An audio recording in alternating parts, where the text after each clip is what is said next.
Goeiedag vriende, ons het die voorreg om te luister na Kolossense 2 vanaf verse 20 tot hoofstuk 3 vers 17.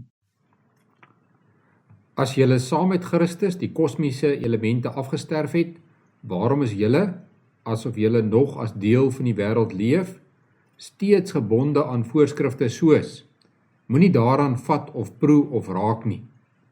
Dit is alles dinge wat deur gebruik tot niet gaan, en gebaseer is op mensgemaakte voorskrifte en leringe. Hoewel hierdie voorskrifte met hulle self opgelegde godsdienstpligte, geveinsde nederigheid en liggaamlike kastyding die skyn van wysheid het, is dit heeltemal nutteloos, maar dien tot bevrediging van die sondige aard. As julle dan saam met Christus opgewek is, streef na dit wat daarbo is, waar Christus aan die regterhand van God sit. Bedink die dinge daarbo, nie die dinge op die aarde nie. Julle het immers gesterf en julle lewe is saam met Christus verborge in God. Wanneer Christus verskyn, hy wat julle lewe is, sal julle ook saam met hom in heerlikheid verskyn. Daarom moet julle daardie deel van julle wat op die aardse gerig is, doodmaak.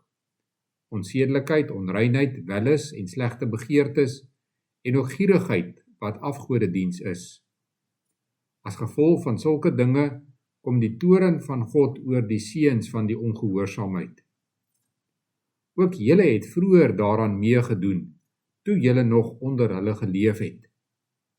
Maar raak ook julle van al hierdie dinge ontslae, woede, driftigheid, kwaadwilligheid, lastering en onwelvoeglike taal wat uit julle mond kom. Moenie vir mekaar lieg nie, aangesien julle die ou mens en sy gewoontes uitgetrek het, en die nuwe mens aangetrek het, wat tot volle kennis en na die beeld van sy skepper vernuwe word. By die nuwe mens is daar nie onderskeiding soos Griek of Jood, besnedene of onbesnedene, barbaar of skiteer, slaaf of vrypersoon nie, maar Christus is alles en in almal. Daarom, omdat julle God se uitverkore heiliges en geliefdes is, beklee julle self met innige meelewing, goedheid, nederigheid, sagmoedigheid en geduld. Verdra mekaar en, as enige iemand 'n klagte teen iemand anders het, vergewe mekaar. Soos die Here julle vergewe het, so moet julle ook vergewe. Maar beklee julle, bo en behalwe al hierdie dinge, met die liefde, wat die band is wat alles volmaak saambind. Verder, laat die vrede van Christus in julle harte regeer. As lede van een liggaam is julle juis daartoe geroep, en wees dankbaar. Laat die woord van Christus in sy volle rykdom in julle woon. Leer en vermaan mekaar in alle wysheid, deur met dankbare harte psalms, lofgesange en geestelike liedere tot eer van God te sing.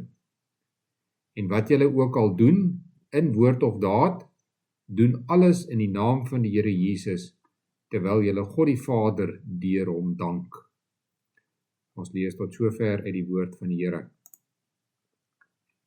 In Christus kry gelowiges 'n nuwe lewe. Hoe gebeur dit? Jesus Christus het mens geword. Hy het in ons plek 'n perfekte, sondelose lewe geleef, en toe het hy in ons plek vir ons sonde gesterf. Deur geloof kry ons deel aan hierdie verlossingswerk van hom. Daarom sê Paulus, dat ons saam met Christus gesterwe en saam met Christus uit die dood opgewek is. Iemand wat so gesterf en opgewek is, kan nie voortgaan asof daar niks gebeur het nie. Jou lewe moet verander. Maar nie net jou manier van lewe nie, jou manier van dink moet verander.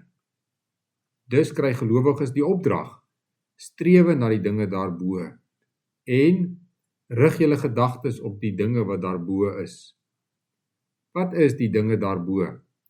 Dit is Christus wat aan die regterhand van God sit. Beteken dit dat 'n Christen met sy kop in die wolke loop en vergeet van die realiteit rondom hom? Nee, glad nie. Dit beteken 'n Christen se lewe hier op aarde word gelei deur dit wat hy van Christus weet en glo. Christus aan die regterhand van God bepaal hoe Christene hier op aarde moet lewe. Ons hele lewe word dus gerig deur hierdie feit. Waarop moet ons gedagtes fokus? Op Christus. op die redding wat hy vir ons verwerf het, op die nuwe lewe wat hy vir ons gegee het, op die toekoms wat hy vir ons voorberei. Dit moet alles wat jy hier op aarde doen, rig. Wanneer jy glo dat Christus alles regeer, lewe jy met die oog op sy koninkryk. Dan bou jy nie jou eie koninkryk op aarde nie, en jy bou ook nie iemand anders se koninkryk nie. Dan bou jy God se koninkryk.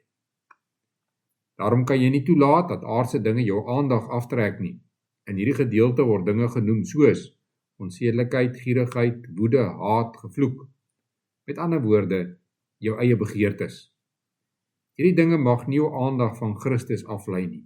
Selfs jou taalgebruik moet ooreenstemming met iemand wat Christus voorop in sy gedagtes hou. Aan die einde van hierdie gedeelte kry ons riglyne oor hoe om ander mense te behandel. Die manier waarop ons teenoor ander mense optree, maak dit duidelik waarop ons lewe gefokus is. Daarom moet ons meelewend, goedgesind, nederig, sagmoedig en verdraagsaam teenoor ander mense wees. Ons moet hulle vergewe en in liefde met hulle saamleef.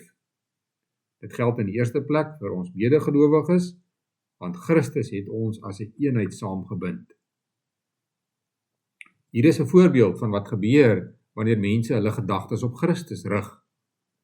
Wanneer 'n mens leef met jou gedagtes op Christus, kan jy saamwerk en saamleef met mense van ander kulture en tale. Van nature wil die mens net meng met mense wat soos jy lyk en soos jy dink. Daarom raak mense maklik rassisties en begin daar oorloë tussen volke en nasies. Maar gelowiges kan hierdie verskille oorbrug deur op dieselfde waarheid te fokus.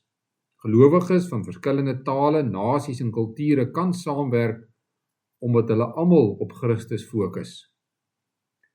Gelowiges lewe dus nie met hulle kop in die wolke nie, hulle lewe aktief en prakties hier op aarde. Maar hulle motivering kom van daarbo. Dit kom van Christus wat uit die hemel regeer. Daarom, wat julle ook al sê of doen dit alles in die naam van die Here Jesus en dank God die Vader deur hom. Kom ons bid. Onse Vader wat in die hemel is, laat u naam geheilig word, laat u koninkryk kom, laat u wil geskied, net soos in die hemel, net so ook op die aarde.